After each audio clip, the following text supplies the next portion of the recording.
A COP30, Conferência Climática da ONU realizada em Belém, começou com tensão e incerteza.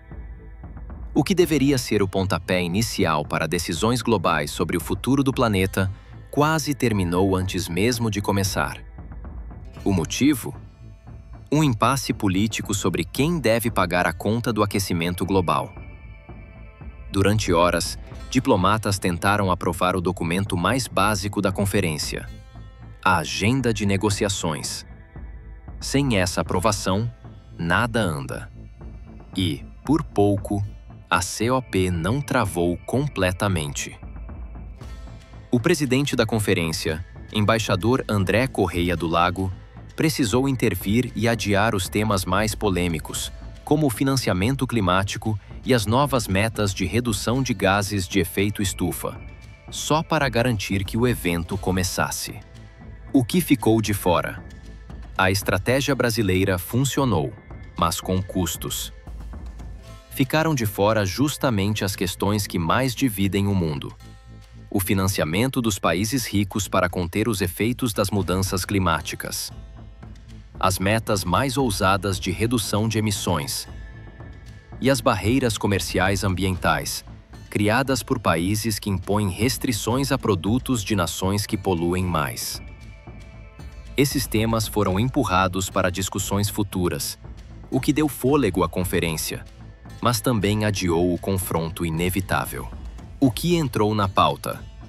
Na agenda que finalmente foi aprovada, estão 3 pontos centrais: revisar o que foi feito desde o Acordo de Paris, 2015, debater medidas de adaptação às mudanças climáticas, discutir a chamada transição energética justa, ou seja, como reduzir a dependência dos combustíveis fósseis sem sacrificar empregos e economias locais. É uma pauta mais segura, mas que abre caminho para temas mais duros entrarem depois, conforme o clima político permitir. A noite de negociações.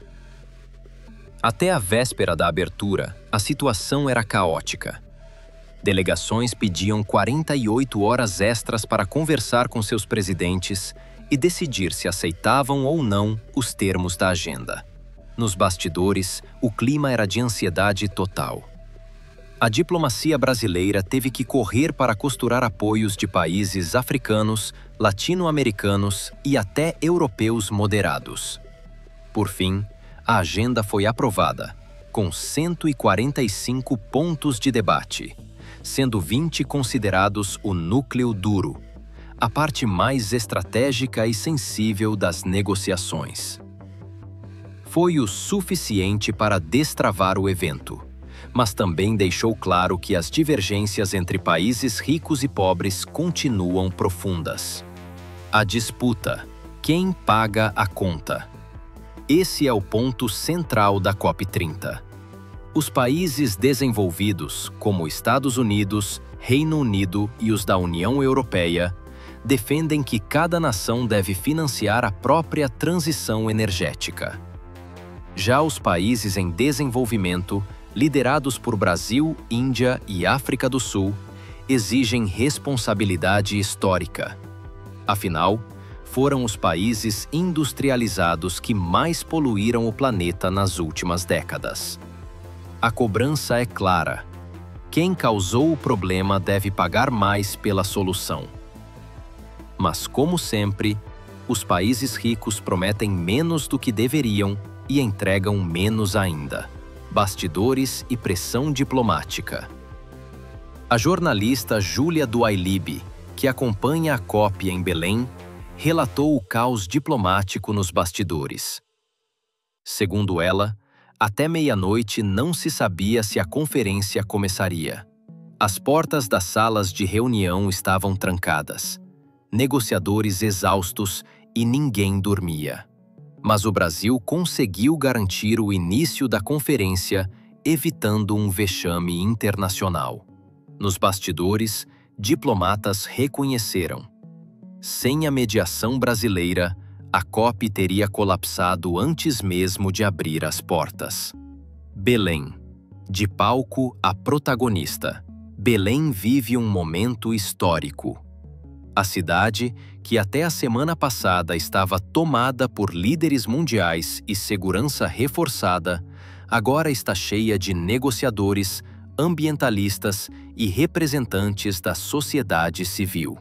Os ônibus oficiais estão lotados, os auditórios cheios e as conversas não param. A repórter Júlia definiu bem. A COP mudou de temporada. Saíram os discursos de líderes e entraram os embates técnicos, os que realmente decidem o futuro. E é exatamente isso que está acontecendo. O papel do Brasil. De um lado, busca defender o meio ambiente, principalmente a Amazônia. Do outro, precisa manter crescimento econômico e empregos. Por isso, a diplomacia brasileira propõe uma ponte verde, um modelo em que países cooperem em tecnologia, créditos de carbono e investimentos sustentáveis, sem deixar nações pobres para trás. Mas para que isso funcione, será preciso muito mais que boa vontade. Será preciso dinheiro. E essa é justamente a palavra proibida da COP. A dimensão cultural e simbólica. Belém também é palco de manifestações culturais ligadas à COP. A estreia da ópera Juca-Pirama, adaptada por Gilberto Gil e Paulo Coelho, simbolizou a fusão entre arte, Amazônia e política climática. Entre os convidados estava o ex-vice-presidente americano Al Gore, um dos nomes mais conhecidos na luta ambiental global. Esses eventos paralelos ajudam a lembrar que o debate climático não é apenas técnico ou político. É um debate sobre vida, cultura e sobrevivência coletiva. Os desafios adiante. Nos próximos dias, a presidência da COP tentará reinserir os temas que ficaram de fora da agenda, especialmente o financiamento climático global. A missão é convencer os países ricos a cumprirem a promessa de 100 bilhões de dólares anuais para ajudar os países em desenvolvimento. A tarefa é complexa, mas se o Brasil conseguir conduzir esse acordo, sairá de Belém com uma vitória diplomática inédita e reforçará sua imagem de líder confiável no cenário climático internacional. Conclusão. A COP30 começou entre incertezas e esperanças. O Brasil conseguiu evitar um colapso político logo na largada, mas os grandes embates ainda estão por vir.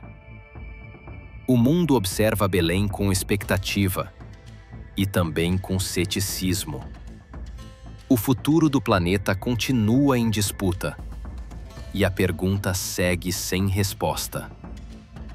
Quem vai pagar a conta da crise climática global? Se você chegou até aqui, muito obrigado por acompanhar mais um conteúdo. Continue informado, compartilhe este vídeo e lembre-se: entender o que acontece em eventos como a COP é entender o que vai moldar o nosso futuro.